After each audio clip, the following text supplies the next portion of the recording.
Está no ar. Gente que Fala. O melhor programa de debates do rádio brasileiro. Gente que Fala. Tem texto e direção geral do jornalista Fausto Camunho. Gente que Fala. Reúne de segunda a sexta-feira formadores de opinião para discutir as principais notícias do dia. Gente que Fala. Tem o selo de qualidade APCOM. Olá, olá, boa tarde. O programa Gente que Fala está começando ao vivo pela Rádio 365, a sua rádio de todos os dias. Transmissão também pela UTV, a TV da internet e pelas redes sociais, Instagram, Facebook, nosso canal no YouTube. Tudo no ar, tudo ligadinho, tudo à sua disposição para você acompanhar essa nossa jornada, os nossos trabalhos de hoje, sexta-feira, até 1h da tarde. A gente quer você por aí, curtindo, comentando, compartilhando a nossa transmissão. Participe também aqui com os nossos entrevistados, fazendo perguntas pelo WhatsApp. 973350038 é o número, 973350038. Sua interação é bem legal com a gente aqui. Eu sou o Mauro Friesman, 12:01. Hoje é sexta-feira e nós vamos receber aqui para a nossa conversa no programa Gente que Fala, nessa edição de hoje, Antônio Fernando Pinheiro Pedro, advogado, jornalista, consultor ambiental, editor-chefe da revista Ambiente Legal e secretário de Mudanças Climáticas da cidade de São Paulo. Bem-vindo, Pinheiro Pedro, tudo bem com você? Tudo ótimo, Mauro, é um prazer estar aqui com você de novo, esse programa maravilhoso. Um abraço a você, ao Fausto Camunha, a Zenilda e ao Pedro Schiavon. Um abração para vocês. Obrigado pela presença, por colaborar sempre com a gente, Pinheiro Pedro. Também para a nossa conversa de hoje, Reinaldo Polito, palestrante, mestre em Ciências da Comunicação, professor de oratória nos cursos de pós-graduação da Escola de Comunicações e Artes da Universidade de São Paulo, autor de dezenas de livros sobre a arte de falar. Reinaldo Polito, um prazer recebê-lo aqui também com a gente. Como é que Obrigado, Mauro. Sempre um prazer muito grande estar com você aqui. Me sinto honrado. 12:02. Pessoal, vamos ao nosso primeiro tema aqui, nossa primeira conversa desta sexta-feira aqui no programa Gente que Fala. A morte do cantor Tony Bennett, ícone da música americana. Notícia chegou aí pela manhã, ele morreu nessa madrugada em Nova York, aos 96 anos de idade, e olha, prestes a completar 97 aí no dia 3 de agosto. Tony Bennett, conhecido por suas canções tradicionais da música romântica, como I Left My Heart in São Francisco, e ele ganhou admiradores que vão de Frank Sinatra até Lady Gaga. O motivo da morte não foi divulgado, mas o que se sabe até aqui é que o artista tinha o diagnóstico de Alzheimer desde 2016. Pinheiro Pedro, como é que é o Tony Bennett aí na sua discoteca? Veja, I Left My Heart em São Francisco, você sabe que é o carro-chefe de todos nós em algum momento da vida. Então, ter uma coleção do Tony Bennett é algo assim que a gente tem que prezar sempre, né? Vai virar relíquia nos próximos anos, com certeza. É uma voz fantástica, suave. Ele, com essa voz, mesmo com o problema do Alzheimer, ele chegou a fazer recentemente umas gravações aí fantásticas ao vivo, né?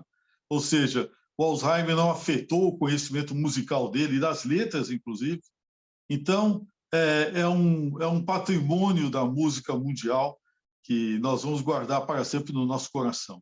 Agora, quanto à idade, você vê, ele estava ativo mesmo com Alzheimer diagnosticado até os 96, 97 anos. Né? Temos que lembrar que Henry Kissinger, com 100 anos, chegou na China e está lá, debatendo com o presidente chinês hoje. Né? Sim. Reinaldo Polito, na sua discoteca, como é que o Tony Bennett está presente? Normalmente, os artistas vão envelhecendo e vão ficando descartáveis. As pessoas se esquecem com muita facilidade, independentemente da qualidade que ele possa ter e do que ele tenha produzido. Nesse caso, parece que as novas gerações cultivaram essa imagem e essa produção toda do Tony Bennett. E ele foi muito habilidoso porque ele se juntou a personalidades presentes, como Lady Gaga, por exemplo, e é evidente que os seguidores de Lady Gaga, mesmo que não tivessem muito interesse, passaram depois a seguir o Tony Bennett. É uma maneira de ele ficar perpetuado com as produções que fez ao longo da sua longa carreira e aquilo que produziu recentemente. Sim. Nomes como Lady Gaga, a Aretha Franklin, enfim, nomes da música contemporânea que trouxeram o Tony Bennett para a cena, né? Como você destacou, para as gerações mais jovens que não teriam a possibilidade de conhecer por absoluto desinteresse, né? Por conta desses nomes da música contemporânea, passaram a conhecê-lo, né? E depois a imprensa também é muito volúvel, eles vão substituindo os ídolos com muita facilidade. Então, aqueles que já ficaram com uma certa idade, parece que perderam toda a competência da sua carreira. E, às vezes, você tem cantores como esse, por exemplo, competente, sempre atual, e que pode, com sua música, fazer com que as pessoas sejam mais felizes, porque a música nada mais é do que isso. Mesmo as músicas mais tristes, elas marcam em determinado momento. E nós nos recordamos desse momento. Imagina, uma pessoa que viveu 96 anos. Quantas gerações amaram, quantas gerações sofreram, quantas gerações tiveram expectativas, quantas gerações tiveram sonhos a partir das suas músicas. E quando ouvem uma música como essa, de 20, 30, 40 anos, vão se lembrar daqueles momentos como se estivesse acontecendo hoje. Eu concordo com você, Reinaldo. Agora, também a gente tem que anotar o seguinte: essa busca de nomes como Tony Bennett por parte dessa nova geração significa também um outro fator.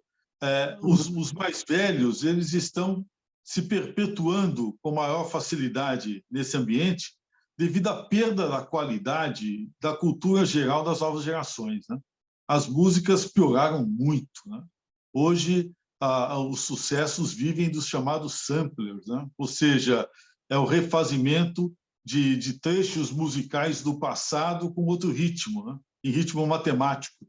Então, a busca hoje por talentos, né, é muito grande, e não é por outro motivo que você vê hoje na rádio, normalmente, músicas de 20, 30, 40, 50 anos atrás tocando repetidamente, né? Então, nós temos que observar também o seguinte: nós estamos num hiato de talentos, numa crise de talentos muito grande. E não é só na música, né? Na arte como um todo, né? E também na política e na filosofia. Pedro, Fernando, essa... Fala, Polito. É um pouquinho de saudosismo também, porque tudo vai mudando. Eu vejo isso com relação à linguagem que é utilizada hoje. Eu sou um ponto fora da curva, porque normalmente dizem assim: essa molecada não sabe mais escrever, não sabe mais fazer pontuação, escreve tudo abreviado. E aí eu começo a me lembrar da minha geração, por exemplo, a época do curso ginasial. Naquela época era o curso ginasial.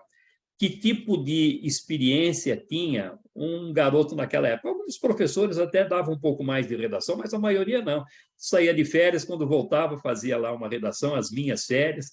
Quem morava no interior tinha uma namoradinha numa cidade próxima, acabava mandando uma cartinha de vez em quando, mas era muito mais difícil. Hoje essa molecada viaja e o dia inteiro passando mensagem para os coleguinhas. Eles são obrigados a comunicar aquilo que eles estão vendo, aquilo que eles estão sentindo. Isso é verdade. E esse problema de pontuação, isso daí eles vão arrumando depois ao longo da vida. Aqueles que tiverem mais interesse vão acertando, estudar um pouquinho mais de gramática, mas a maneira de transmitir as ideias, de concatenar o pensamento, isso hoje talvez esteja numa amplitude muito mais desenvolvida do que era naquela época. Então, cada geração tem a sua. E quando fala assim, essa molecada hoje não quer saber de nada.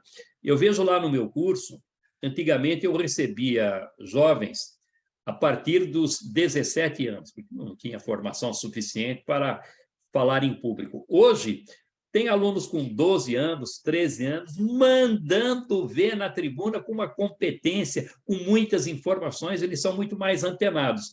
Aí eu pego, por exemplo, um garoto de 12 anos e comparo comigo na época em que eu tinha 12 anos, eu era um imbecil, não sabia absolutamente nada comparado com ele. Essa molecada está muito mais evoluída. Não, na verdade, nós somos a geração da Barça, né? Da Enciclopédia Mirador, né? Enciclopédia Britânica. É óbvio, esse pessoal hoje acessa as enciclopédias todas, né, a partir do YouTube, né? Eles não só leem, eles assistem, né? Então, eu concordo com você. Digamos assim, eles têm um relacionamento e uma velocidade de raciocínio quântico, né? Agora, uma coisa é certa, o foco, a perda de foco e a baixa, a falta de profundidade em alguns assuntos, né? Principalmente quando você tem que ter foco, né? Isso é preocupante. Por outro lado, eu concordo com você, é uma outra forma de ver o mundo e a gente tem que se adaptar a ele. Agora, Pinheiro Pedro, voltando a falar de Tony Bennett, você destacou aí a perda da qualidade musical atual que a gente tem, enfim, a ponto de acontecer o que você chamou de refazimento, né, dos grandes sucessos no sampler, numa situação matemática, né, num ritmo matemático. Aquelas músicas românticas que são refeitas, né, no sampler e ganham esse contexto matemático. Ou seja, a própria música romântica de antigamente já deixou de ser romântica. E não temos mais músicas românticas sendo produzidas nos dias de hoje, né, que é o ícone de todo o trabalho. O ícone não, é o que representa todo o trabalho do ícone Tony Bennett, né? Não, gente como Tony Bennett hoje nos faz muita falta. Isso aí você tem toda a razão. Falta hoje o romantismo na música. A música, ela por conta da transformação eletrônica hoje, o compasso ele fica em segundo plano, o que vale agora o que eles chamam de bits, né?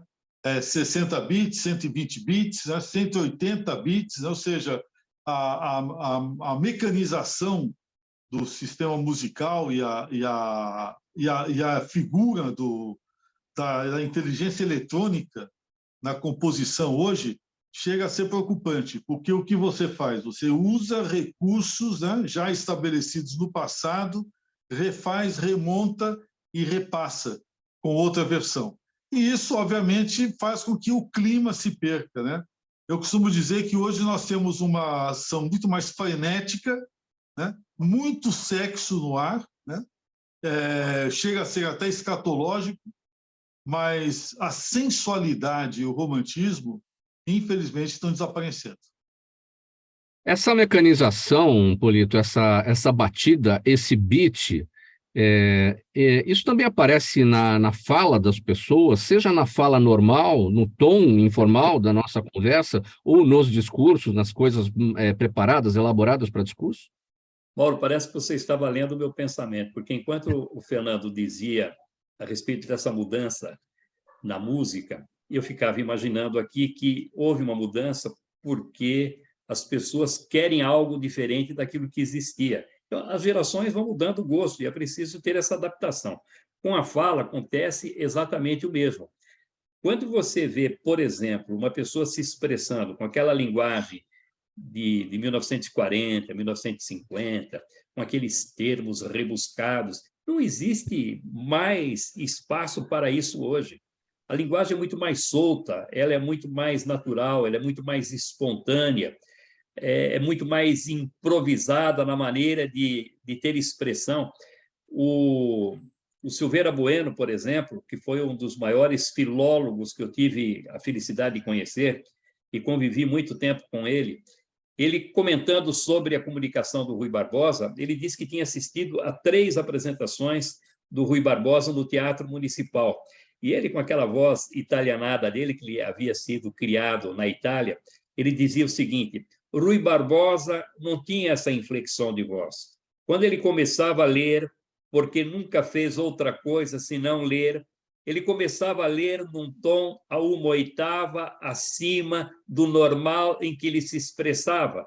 E durante 2, 3 horas, batendo nos ouvidos da gente, sem nenhuma inflexão de voz, sem nenhum gesto, nada. Era de morrer, era de matar a gente. Então, você imagina, o Rui Barbosa, com toda a inteligência, com toda a competência, hoje, tentando fazer uma apresentação diante dessas plateias, não teria plateia nenhuma, as pessoas iriam fugir. A comunicação hoje é diferente.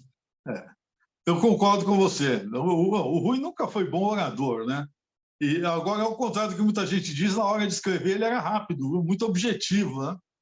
Isso é muito engraçado, né? Agora, hoje, o que acontece nessas áreas acadêmicas é o inverso, né? Na hora de você falar, né, geralmente, às vezes você tem os que falam rápido, né, conversam tal, mas são muito poucos, eles enrolam muito, e na hora de escrever, né, vira aquela coisa horrorosa, né? Você ter, por exemplo, o Supremo Tribunal Federal, né, com ministros, né, falando, lendo votos de 104 laudas, né? Se um sujeito numa Suprema Corte não consegue resolver um conflito em 8 linhas, né, que dirá em 104 páginas, né? Então, Fernando, assim, a você tá juventude muito está crítico. absolutamente desconectada com esse viés acadêmico e científico, né? Isso é uma verdade. Fernando, você está muito crítico, porque o ministro ele não deveria falar para a população, ele deveria falar para aqueles que estão ali explicando o voto dele. E, normalmente, quando o ministro fala, mesmo que sejam 100 páginas, não é apenas aquele caso que ele está julgando, ele sabe que aquilo, o voto dele que vai ser proferido, aquilo vai se transformar numa espécie de jurisprudência que outros vão seguir também. Então, quanto mais embasado, quanto mais extenso, quanto mais profundo for o voto dele, mais condições ele vai ter para que essa jurisprudência seja seguida, sem que as pessoas cometam equívocos e possam ter uma interpretação diversa daquela que ele estava pretendendo. Então, temos muitos ângulos aí para analisar essa mesma questão. Não, esse ângulo é bom, Reinaldo. A gente tem que pensar que nos Estados Unidos da América o sujeito decide em 8 linhas, né?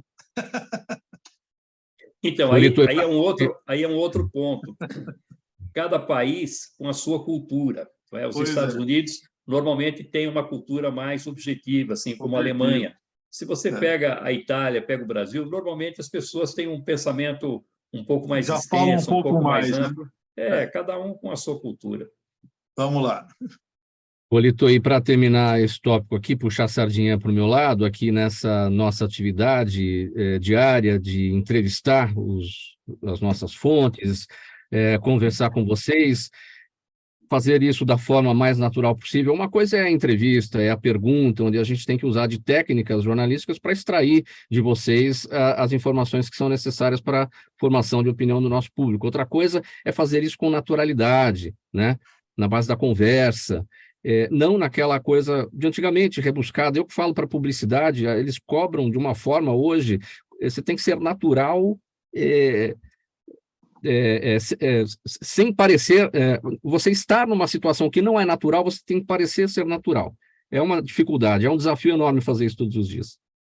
E você, já tive a oportunidade de comentar isso com você fora do ar, posso falar isso no ar, elogiei muitas vezes o seu comportamento, a maneira como você consegue extrair as informações dos seus entrevistados, como você consegue mediar isso com muita habilidade, essa linguagem educada que você tem, dizer, não parte para aquele formalismo excessivo e também não cai na vulgaridade, é uma linguagem que vai ser aceita por todo tipo de público, desde os mais bem preparados até a massa da população, que normalmente não se envolve com uma linguagem muito aprimorada. Sabe fazer as perguntas corretas, uma pergunta fechada para mudar o rumo da conversa, uma pergunta aberta para dar oportunidade do entrevistado falar um pouco mais. Então, essa habilidade, aproveita normalmente o final da resposta do entrevistado para gerar uma outra pergunta, dando essa impressão de que o assunto continua dentro daquilo que havia sido promovido. Então, são poucos aqueles que têm essa habilidade. Verdade. Obrigado, Polito. Vamos seguir aqui, 12h18, para falar que na primeira semana de julho, o mundo se assustou com 3 recordes consecutivos de calor na superfície do planeta, e de lá para cá, todos os dias ficaram entre os mais quentes desde o início das medições. E aí já são 17 dias seguidos de aquecimento sem trégua. Calor extremo, incêndios florestais, chuvas torrenciais e alagamentos acontecem em diferentes regiões da América do Norte, da Europa, Ásia, África. E para muitos cientistas, a situação deve se prolongar porque são sinais de uma mudança climática. Consequências das mudanças climáticas, Pinheiro Pedro? Com certeza. Nós estamos sofrendo um processo de alteração do clima no planeta. Esse processo ele é longo, né? Ele tem aspectos humanos, tem aspectos sobre-humanos, né? Nós estamos vivendo, por exemplo, um período de explosões solares intensas.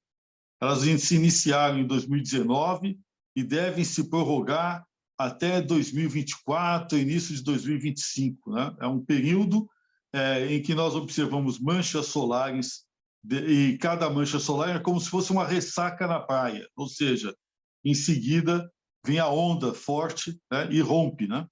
Isso estressa, inclusive, a camada nossa de proteção do planeta, que é o que a gente chama de escudo magnético. Né? Não somente esse problema. Com isso, nós temos também alterações profundas provocadas pelas correntes marítimas e por um fenômeno que ocorre no Pacífico chamado Laninha. Né? Isso faz com que, no período de verão, ao norte do Equador, nós tenhamos esses picos de temperatura altíssimos e tendem a piorar. Né? Já chegou a 63 graus o Paquistão.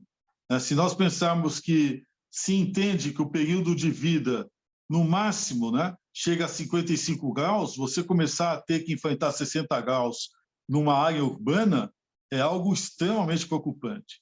O que leva todas as cidades no mundo hoje a começarem a desenvolver planos estabelecidos de proteção às pessoas no período de calor e também no período de frio, de inverno. Né? E calor com baixa umidade, que é o que geralmente acontece, né, na Europa, com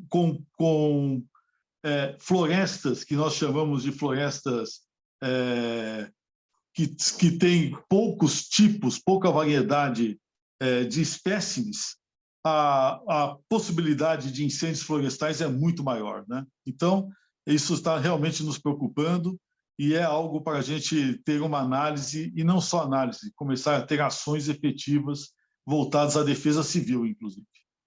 Tem os incêndios florestais, né, Pedro? A consequência aí das altas temperaturas, mas tem um outro problema também que a gente verificou aí nos últimos dias na Europa e nos continentes aí, também na Ásia, no hemisfério norte, a questão das inundações, né, uma consequência também dessas altas temperaturas com as chuvas muito fortes. Sim. Quando você tem esse tipo de clima, você tem períodos secos alternados com períodos muito úmidos, né, com precipitações. Né? E aí é como o clima, é como num deserto. Né? Quando chove, inunda. A água escorre rapidamente, você não consegue represar a água, você vai ficar com falta d'água, sofrendo os danos da inundação e com muito calor. Né? É um inferno. Né? No sul, nós tivemos esse problema. São Paulo passou um período de precipitações imensas aí na passagem do ano, no nosso período de calor, que foi no verão, né, passado, e também tivemos muitos danos. Né? Nova York, no ano passado, no período de chuvas, que é exatamente o que ela está sofrendo agora, teve 41 mortos. Né? Nós conseguimos ter apenas um morto no nosso período de gestão. Muito pouco para o nível de danos que estamos sofrendo por conta desse problema relacionado às inundações. Está bem lembrado, viu? Agora, e os impactos das mudanças climáticas no Brasil? Porque o que a gente observa é que o planeta ele não sofre esses ataques como um todo. Agora o hemisfério norte que está sofrendo com essas altas temperaturas, é verão por lá. Mas aqui, por exemplo, no Brasil, temos as nossas temperaturas de inverno, especialmente no sul, enfim, mas não é algo extremo, né? Ou seja, o hemisfério norte está sofrendo, mas o hemisfério sul não. E quando o hemisfério sul sofre, não acontece com o norte. A gente não vê isso acontecer ao mesmo tempo nos dois lados, né? Até agora, né? Se você observar que nos últimos 2 anos, inclusive agora, você pode observar que nós estamos sofrendo problemas com ciclones extratropicais ao sul do país e com baixas temperaturas que já estão abaixando do zero. A tendência nos próximos anos, Paulo, é nós termos episódios de neve no território brasileiro. Pode anotar, isso vai acontecer. E esses episódios de neve nos períodos de inverno tendem a se ampliar e podem chegar até o sul do estado de São Paulo em muito pouco tempo. Quer dizer, quando eu falo pouco tempo, não é esse ano, né? Ao longo da próxima década. Ou seja, há uma diferença muito grande. O ciclo do Atlântico Norte ele tem um volume de pequenos pequenas correntes muito fortes marítimas que fazem com que também as correntes de ar se curvem, de maneira que você tem um ar quente, aonde não deveria ter mais ar quente, que é o caso da Europa, né? Se você for pensar que Londres ficaria no hemisfério norte como Ushuaia no hemisfério sul, e você vê que o Ushuaia é muito frio, mas Londres tem períodos de calor fortes, né?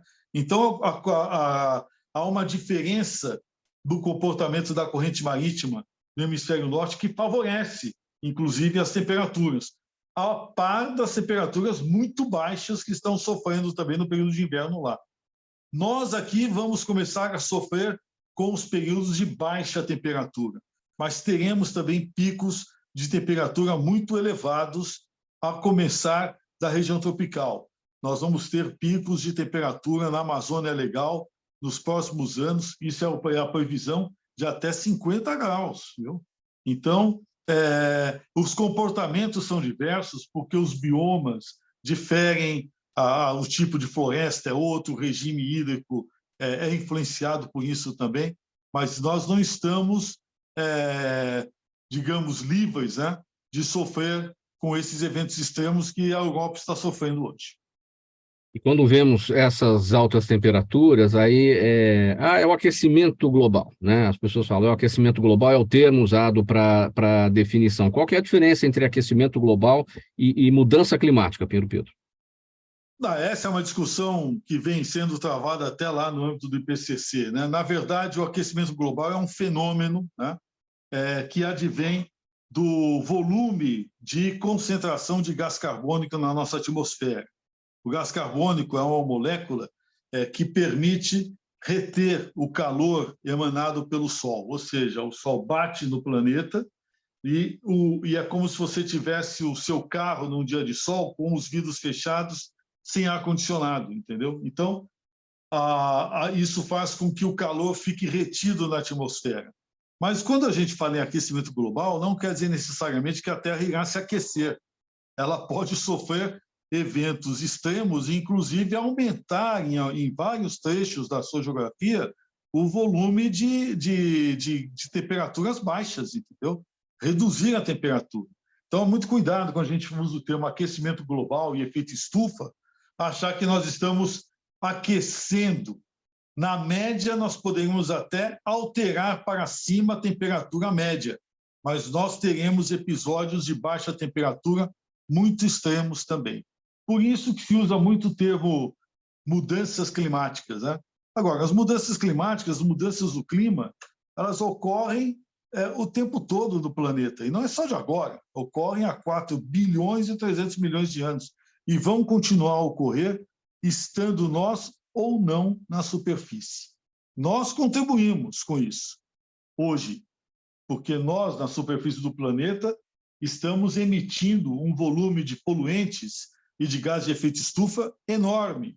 Então, contribuímos para o efeito estufa e para o aquecimento global. Mas as mudanças climáticas, elas são de ordem que passam a nossa condição.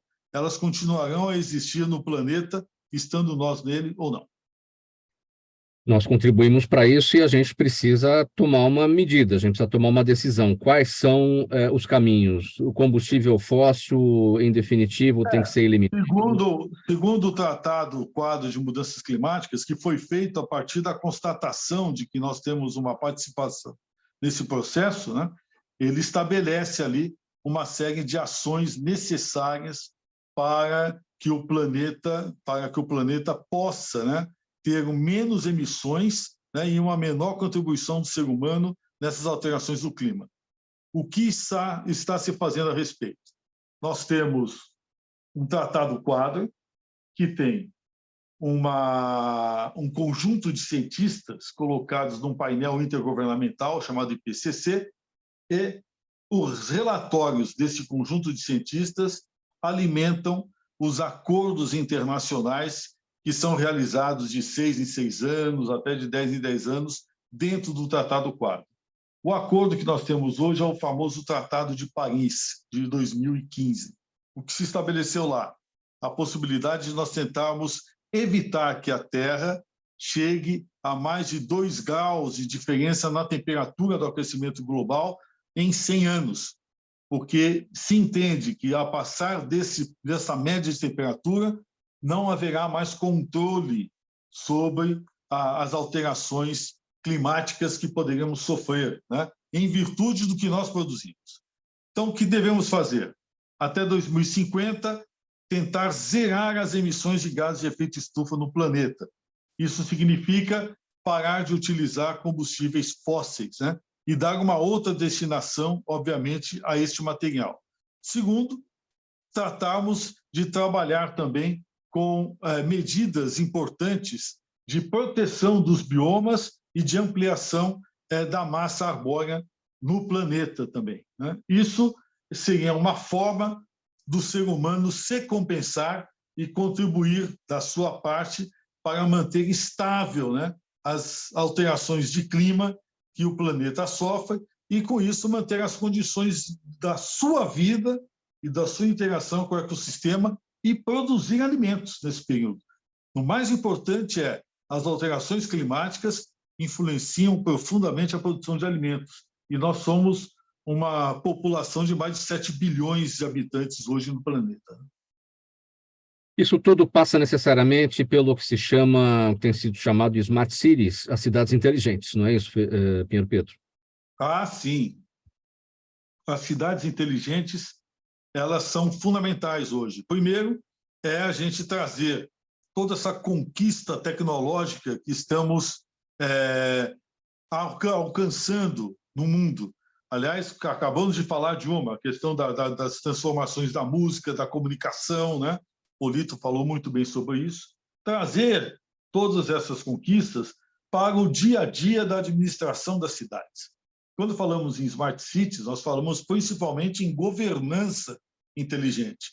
Então, é o governo eletrônico, é a possibilidade do cidadão ter na palma da mão, com o celular, o acompanhamento das decisões urbanísticas na cidade. Perdemos o seu áudio, Pinheiro Pedro. Agora. Pedro, né? Pode seguir. Transitar pela cidade, né?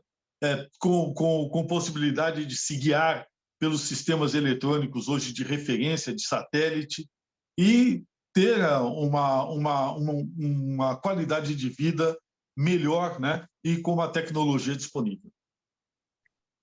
Faltando 28 minutos para 1h, este é o programa Gente que Fala, edição de sexta-feira, pela Rádio 365, a sua rádio de todos os dias, transmissão também pela UTV, a TV da internet, pelas redes sociais.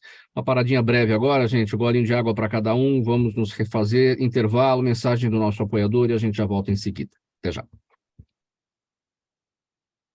Dá tempo para eu pegar mais água aqui? Obrigado. Toda ação estratégica de sucesso tem um componente fundamental: um instituto de pesquisas ético, rápido e preciso. Afinal, é ele que vai fornecer informação confiável, sem achismos ou palpites. E isso, numa época de mudanças rápidas e repentinas, é fator crítico de sucesso. A Orbis é um instituto de pesquisas que une precisão e confiabilidade estatística com a mais alta tecnologia em pesquisas do mercado.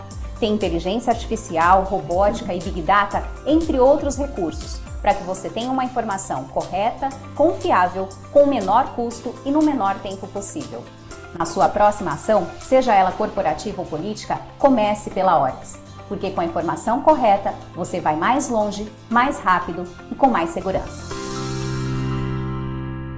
10 minutos para 1h agora, estamos de volta com o programa Gente que Fala, edição de sexta-feira, ao vivo, Rádio 365, sua rádio de todos os dias, UTV, TV da internet, também pelas redes sociais. Antes aqui da sequência dos nossos assuntos, quero falar com você que está aqui na nossa audiência, você que é empresário, você executivo, representante de qualquer entidade, você que atua em qualquer atividade do nosso mercado, venha ser parceiro do programa Gente que Fala, estamos no ar há 22 anos, impactando um público do mundo inteiro, falando aqui pela internet, pelas redes sociais, pela Rádio 365, pela UTV, e sempre com o debate aqui dos principais assuntos do dia, as questões importantes do nosso dia a dia, com convidados de altíssimo nível, autoridades de todos os setores. Você acompanhou aí agora no intervalo a mensagem do nosso apoiador, o Instituto Orbis de Pesquisa.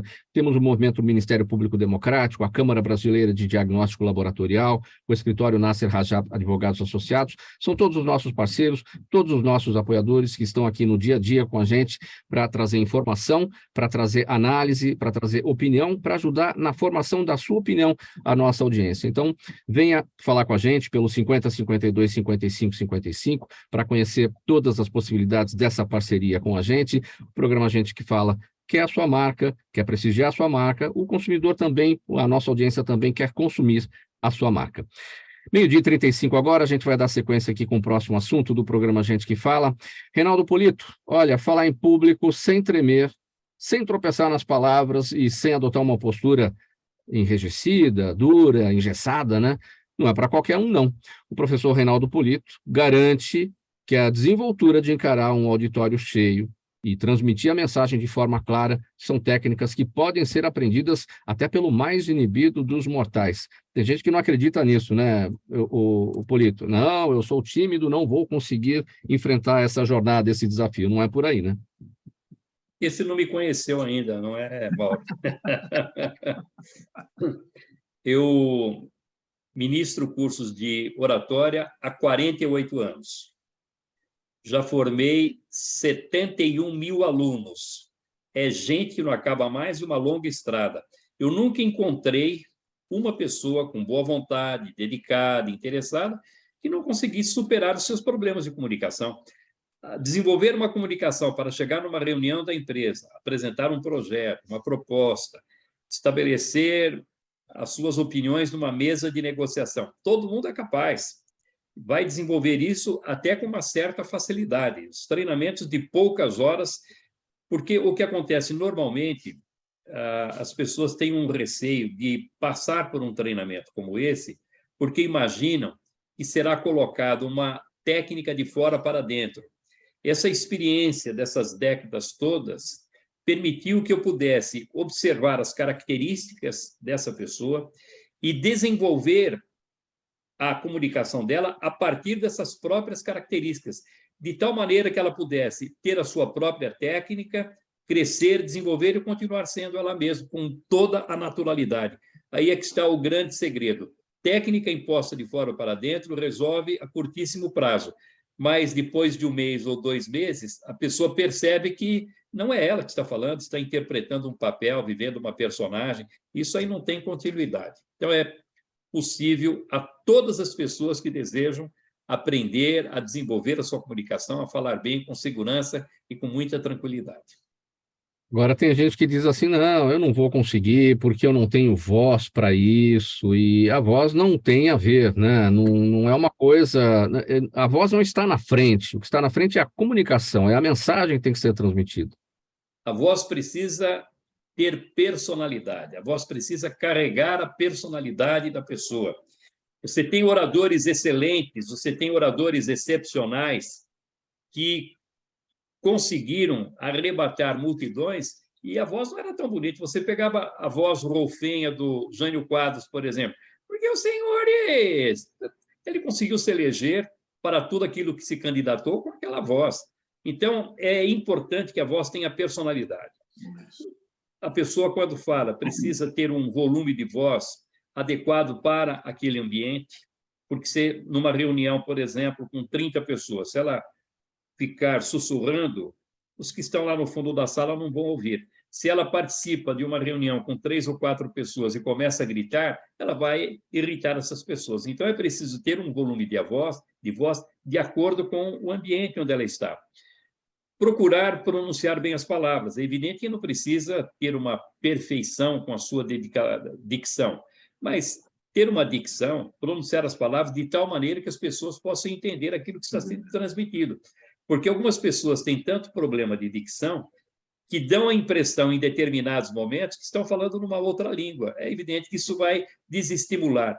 Falar sempre com um bom ritmo, alternando o volume da voz, a velocidade da fala, porque a apresentação fica interessante, fica envolvente, as pessoas ficam motivadas. Aquele que fala com o mesmo volume, a mesma velocidade o tempo todo, é questão de 1 ou 2 minutos para que os ouvintes comecem a despencar. Tudo isso que eu estou dizendo não precisa de nada excepcional. As próprias características da pessoa são suficientes para que ela possa acertar o volume de voz, velocidade da fala, o ritmo e a pronúncia das palavras, de tal maneira que ela seja muito mais eficiente com a sua comunicação. Essa questão da dicção também, Polito, muita gente fala assim, então eu tenho que falar direitinho, muito bem pronunciado. Não, a gente tem que falar bem, porém de forma natural, da forma como as pessoas conversam, com as devidas inflexões, os altos e baixos, para não ficar aquela coisa monocódica, né? E sem forçar muito as palavras como elas são escritas, porque a gente não fala como a gente escreve. Pensar é uma coisa, escrever é outra, falar é outra. Aquele que fala como se estivesse escrevendo fica artificial. Agora, com relação à dicção, se a pessoa conseguir pronunciar bem os R's finais, os verbos no infinitivo, com naturalidade, como você fez, não tem, ótimo, melhor ainda, porque vai facilitar ainda mais o entendimento dos ouvintes e vai servir como um subtexto importante, porque aquele que pronuncia bem as palavras normalmente demonstra ter tido boa educação, boa formação, e vai dando mais autoridade para que ele possa falar a respeito dos assuntos. Agora, é preferível pronunciar mal, é preferível suprimir sílabas inteiras até com naturalidade, aquele que pronuncia bem, mas com artificialismo. É muito difícil você encontrar uma pessoa que consiga pronunciar esses R's finais, os verbos do infinitivo, com naturalidade. No meu caso, por exemplo, como professor de oratória, eu tive que investir tanto nessa pronúncia, que chegou num determinado momento que eu estava pronunciando os R's finais com muita naturalidade, sem ficar me preocupando se estava pronunciando bem. Mas aquele que força a pronúncia e as pessoas notam que ele está forçando, ele está cometendo um erro de comunicação. Quais são as repetições que são complicadas e que comprometem a mensagem, causam ruído, não batem bem no ouvido do interlocutor, e como eliminar cada uma delas?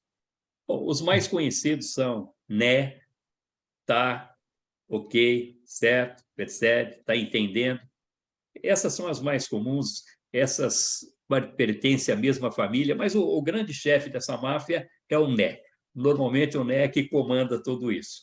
A pessoa usa o né ou alguns desses da família, normalmente porque não tem consciência. Mauro, impressionante, o aluno faz um exercício curto, 2, 3 minutos, aí ele fica com o vídeo do seu treinamento, quando ele vai assistir, ele começa a contar, é um desespero. 20, 25 nés em 2 minutos de fala, ele nunca na vida imaginou que produzisse tantos nés. Se sente desconfortável, vai eliminando. Outro ponto importante é a insegurança. A pessoa, quando está insegura, quando ela encerra uma frase, por exemplo, em vez de fazer uma afirmação, ela faz uma pergunta. Como eu disse agora, em vez de fazer uma afirmação, ela faz uma pergunta. Eu afirmei, se eu estivesse inseguro, provavelmente eu diria assim, em vez de fazer uma afirmação, ela faz uma pergunta. Né? Aí usa o né. E o né ocorre também por uma questão de pontuação. Eu coloquei um ponto final. Algumas pessoas, no lugar do ponto final, colocam uma espécie de vírgula. O né acontece também por uma questão de pontuação, dá a impressão de que ela vai continuar falando, mas não tem nada mais para falar. Aí ela coloca o né como ponto. E é também um artifício que a pessoa utiliza, fingindo que está fazendo uma pergunta, quando, na verdade, ela está só ganhando tempo para elaborar melhor o raciocínio que vai apresentar. Tem um texto meu lá no UOL com esse título. Quando o Lula diz sabe, é porque ele não sabe aquilo que ele vai dizer. É exatamente isso. Porque ele não está querendo fazer uma pergunta naquele momento, só está tentando ganhar tempo para elaborar. O Bolsonaro, quando fala tá ok, é a mesma coisa. É o sabe do Lula, é o tá ok do Bolsonaro. Está querendo ganhar tempo para elaborar melhor o raciocínio. Como é que se corrige? Primeiro, tendo consciência de que o vício está presente, porque muita gente não sabe. Segundo, tendo segurança para encerrar fazendo afirmações e não perguntas quando desejar afirmar. Colocando ponto e não vírgula. E eliminando essas perguntas que servem como artifício. Aí vai usar uns 3, 4 numa apresentação. Não tem problema nenhum, isso faz parte da naturalidade. Agora, se pudesse só completar essa informação, Mauro, outro vício comum é o O pensamento é muito mais rápido que as palavras. A pessoa já sabe o que vai dizer, mas as palavras vão aparecer ainda para identificar o pensamento. É como se ela dissesse assim, eu sei o que eu quero dizer, e fica com esses sons irritantes. Precisa aprender a ficar em silêncio, sem ruído. Dessa forma, valoriza a informação, cria expectativa e demonstra domínio com relação àquilo que vai dizer. E como no caso anterior, se usar 3 ou 4, não tem problema, faz parte natural da naturalidade também, ou natural da sua comunicação também. Né? Polito, a língua falada ela é muito dinâmica, e o né, você falou, você o definiu como o chefe aí da máfia. Achei sensacional.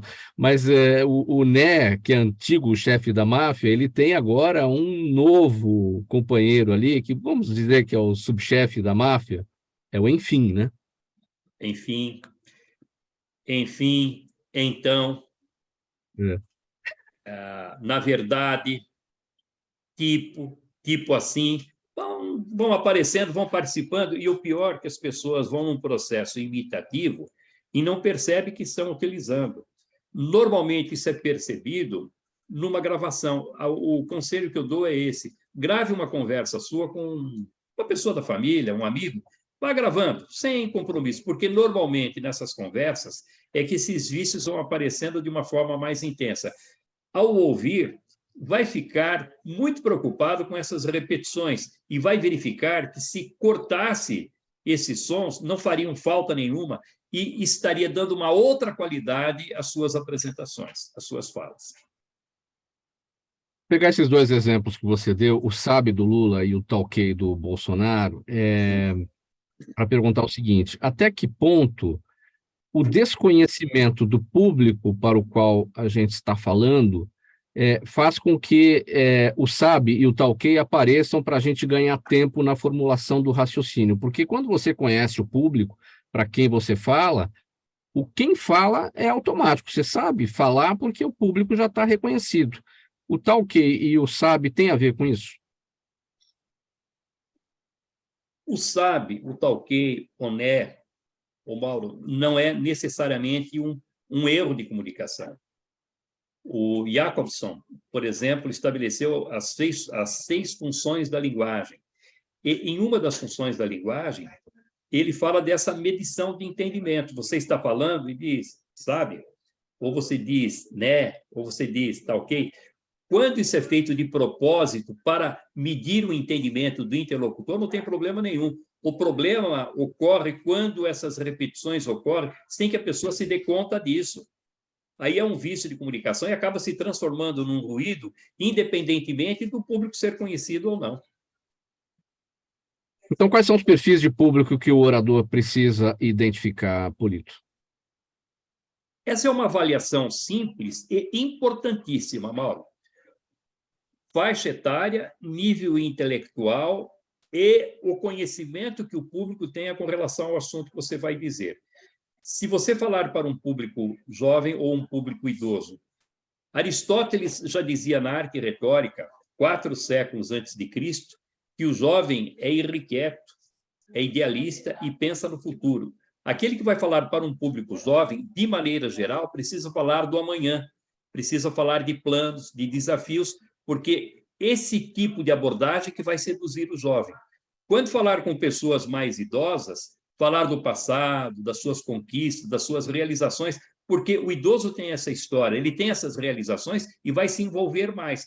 Tomando-se cuidado, você acerta com uma precisão maior a mensagem para o público, para o idoso. Diante de pessoas incultas, você não pode desenvolver raciocínio abstrato, pensamento complexo, você não pode usar a ironia fina, porque essas pessoas pegam a palavra ao pé da letra, não vão entender que existe uma mensagem por trás daquilo que você está dizendo, não pode pedir que elas cheguem às conclusões a partir das reflexões que você levanta. A linguagem tem que ser simples, clara, é preciso dar quando você levanta uma reflexão, dar a conclusão também a essas pessoas. É diferente quando o público é bem preparado. Pensamento complexo, raciocínio abstrato, mesmo que a pessoa não entenda uma informação em si, vai entender dentro do contexto. A ironia fina, por exemplo, se transforma num recurso poderoso de comunicação. Demonstra que o orador tem luzes, boa formação, educação, e um elogio que você faz ao ouvinte. É como se você dissesse: eu sei que você é bem preparado, tanto que vai entender que estou fazendo aqui uma brincadeira. Levantou a reflexão no final, deixa a conclusão por conta do ouvinte. A pessoa bem preparada, ela gosta, ela sente prazer em chegar às conclusões. E aprofundar o assunto que vamos tratar de acordo com o nível de conhecimento do ouvinte. Você vai falar sobre mudanças climáticas para um grupo de especialistas, você não pode tratar desse assunto de uma maneira superficial, sempre que nada vai ser acrescentado, se desinteressam, se desligam. Não vai poder tratar desse tema com muita profundidade diante de pessoas leigas. Vejam os cuidados simples que nós devemos ter na comunicação: verificar a faixa etária, o nível intelectual e o conhecimento que as pessoas têm. A partir daí, nós acertamos a nossa sintonia com os ouvintes e vamos ter um canal muito mais livre de comunicação. O que é desaconselhável dizer logo no início de uma apresentação? Quais são os erros mais comuns nisso? A gente tem que começar exatamente pela tese, porque você tem a tese, depois você tem a antítese e deixa a síntese para o seu interlocutor, né? Pois é. Aí é que está. Você começar com a tese, você pulou alguns passos importantes. Porque antes você tem que fazer o que você faz no seu programa. Primeiro você cumprimenta as pessoas. Depois de cumprimentar, é preciso, é importante agradecer o convite que você recebeu ou agradecer a presença das pessoas. É importante mostrar que tipo de benefício essas pessoas vão ter com a mensagem que você vai transmitir. Nós temos várias formas de iniciar uma apresentação. Há um estudo recente de uma universidade americana mostrando que aquele que vai diretamente ao assunto, logo no início, ele tem 30% menos de chance de conquistar aquilo que ele deseja. Então, é preciso fazer esse meio de campo antes, preparar convenientemente o ouvinte, preparar psicologicamente o ouvinte para que ele possa receber a mensagem. E alguns erros comuns que são cometidos no princípio. A pessoa, por exemplo, começar contando piadas. Não que seja errado, mas é muito arriscado, ela já está nervosa, começa contando uma piada, a piada não tem graça, ela morre ali.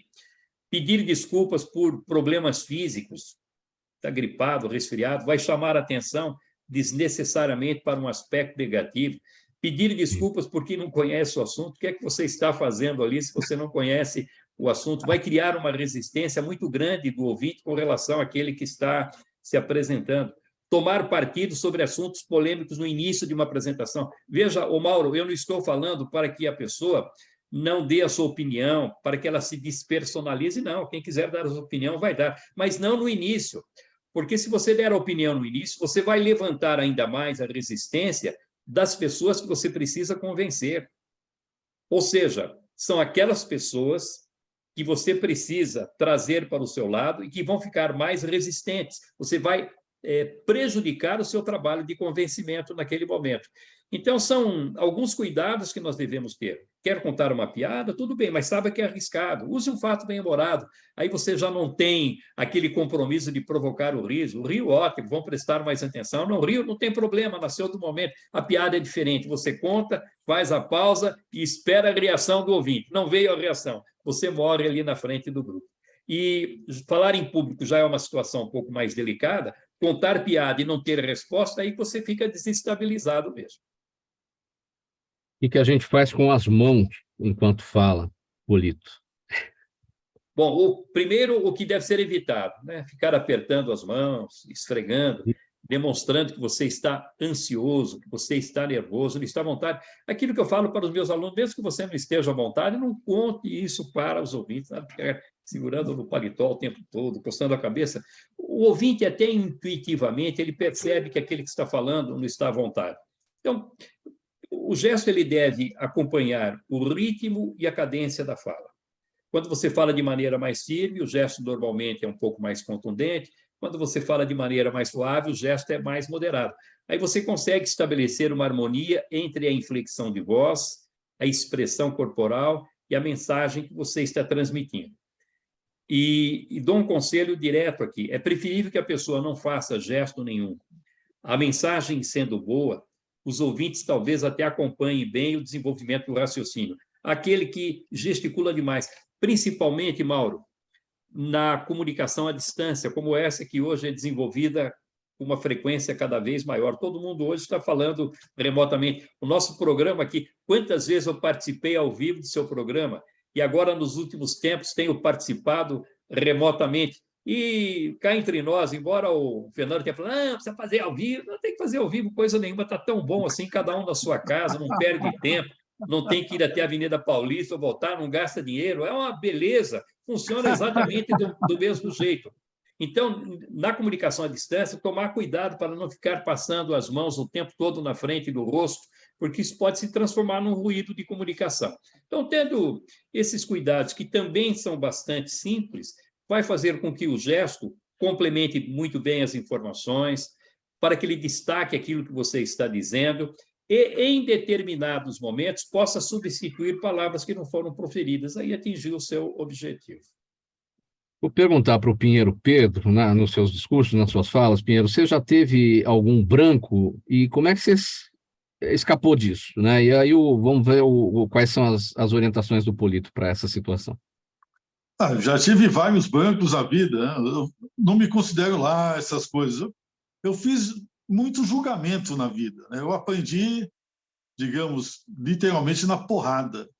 Eu fiz o início da minha carreira fazendo defesas, não só em júri popular, mas principalmente na justiça militar, né? Que é um lugar em que, muitas vezes, você vai defender um indivíduo que já está previamente condenado, né? Somente quando envolve questões disciplinares. E ali você tem que se virar nos 30, como se diz. Eu acho que esses momentos você sai, como disse o Polito, sendo sincero com você mesmo e com os outros, né? Você precisa ser você mesmo. Se você não tem segurança no fluxo da sua própria informação, aí sim, aí você desaba. Se você tem segurança, você segura, né? E espera e continua, né? O problema de hoje é a lacração, né? A lacração te tira dos momentos, né? Edita, né? E aí passa aquilo que interessa para lacrar, né? O grande problema hoje, eu acho que está não só na forma do discurso, mas na forma como se edita e se compreende o discurso. Eu concordo com o Polito quando ele diz que é necessário tomar muito cuidado hoje com as plateias. Saber, principalmente, para quem você vai dirigir e como você inicia o discurso. Muitas vezes você pode ser surpreendido. Isso ele tem toda a razão. É um grande professor, né? Eu estava ouvindo aqui, vou me inscrever no curso dele, viu? Aliás, a minha primeira mulher, Polito, já foi sua aluna. Você tem 2 da família que já foram alunos seu. Agora precisa mandar as outras mulheres também. Vou. Não só a primeira. Eu vou mandar a segunda e faço questão absoluta de mandar as filhas também. Tá certo. Vai ser um prazer recebê-las. E olha, vai fazer o curso remoto, que funciona maravilhosamente bem. É uma beleza. 1h30 de aula sem sair de casa, 4 aulinhas. Pede para entrar no meu Instagram, @Polito. @Polito, manda lá o questionamento que quiser, eu pessoalmente eu respondo a todas as perguntas. @Polito. Mas agora eu faço o complemento, Mauro. Eu já vou preencher a ficha de inscrição do seu curso também, viu, Polito? Como é que... Porque o problema não é só o branco, né? Mas aquele medo de que o branco vai acontecer acaba levando ao branco, né? Mas todos nós estamos sujeitos ao branco. Eu já vi oradores excepcionais, traquejados, com quilometragem enorme de tribuna, chega num determinado momento, você percebe que as ideias desapareceram. O primeiro cuidado é não ficar apavorado com o branco e saber que existe sempre uma saída. Eu vou dar uma dica de ouro aqui. Atenção, você que está me ouvindo, guarde para sempre essa dica. Quando desaparecer a ideia, você não sabe qual o caminho que vai percorrer, você diz o seguinte: na verdade, o que eu quero dizer é... Quando você diz, na verdade, o que eu quero dizer é... Você se obriga a recontar aquela informação por um outro caminho e sai daquela armadilha, sai daquele momento de desespero. De cada 10 casos, Mauro, 11 dão resultado. É impressionante como esse tipo de recurso funciona bem na comunicação. E volto, insisto, pessoas traquejadas, experimentadas, eu que só faço isso na vida, eu só falo. Será que tem alguém que fala mais do que eu? É de manhã, à tarde, à noite, sábados, domingos, feriados. Muitas vezes eu tive o branco. E aí você encontra. E outra, não deu certo, vamos imaginar que esse recurso não dê certo, teve uma desgraça total. Pergunte para quem está na frente, fale, o que é que eu estava dizendo mesmo, me ajude aí. Alguém vai participar e pode ser até uma oportunidade de você interagir um pouco mais com a plateia. Agora, Fernando, você tem falado muito nessa história da lacração, que editam, é que você está preocupado com um tipo de comunicação diferente, mas no dia a dia, o executivo lá na empresa, participando de reuniões, aquele que precisa falar numa relação sexual, normalmente ele não tem essa preocupação. Normalmente são pessoas públicas que fazem seus pronunciamentos, isso é editado, mas no dia a dia isso não acontece. Aqui, por exemplo, quem que vai editar a minha fala para tentar me comprometer? Ninguém, não tem esse tipo. Então, isso é mais para personalidades e autoridades como você. No dia a dia, aqueles que estão nos ouvindo ali, normalmente não vão ter esse tipo de preocupação, não. Gente, famoso Pepe, famoso Pepe, pessoas politicamente expostas. É isso aí. Gente, o nosso tempo acabou e 5 segundos para a despedida do Polito e 5 segundos para a despedida do Pinheiro Pedro. Não vou sair sem a despedida de vocês. Vamos lá, bem rápido. Obrigado, Mauro. Sempre que me convidar, estarei presente. E quem quiser falar comigo, @Polito no Instagram. Obrigado. Tchau, pessoal. Pinheiro Pedro. Tchau. Tá ótimo. Adorei. Gostei da aula hoje. Muito obrigado.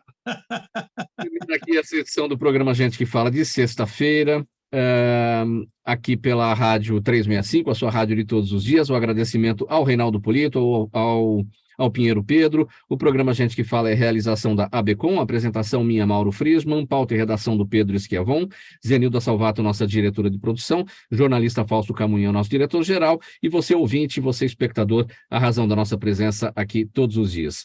Chega na programação da 365 agora o Lucas Neto, ele vem com o programa O Melhor para a Melhor Idade. Bom programa aí para você, Lucas, fazendo companhia para a audiência nesse início de tarde. A gente desejando aqui um bom final de semana para todo mundo, para voltar na segunda-feira, a partir do meio-dia, pela 365, sua rádio de todos os dias, também pela UTV, a TV da internet, pelas redes sociais. Um abraço a todos, 1 e 2, tchau.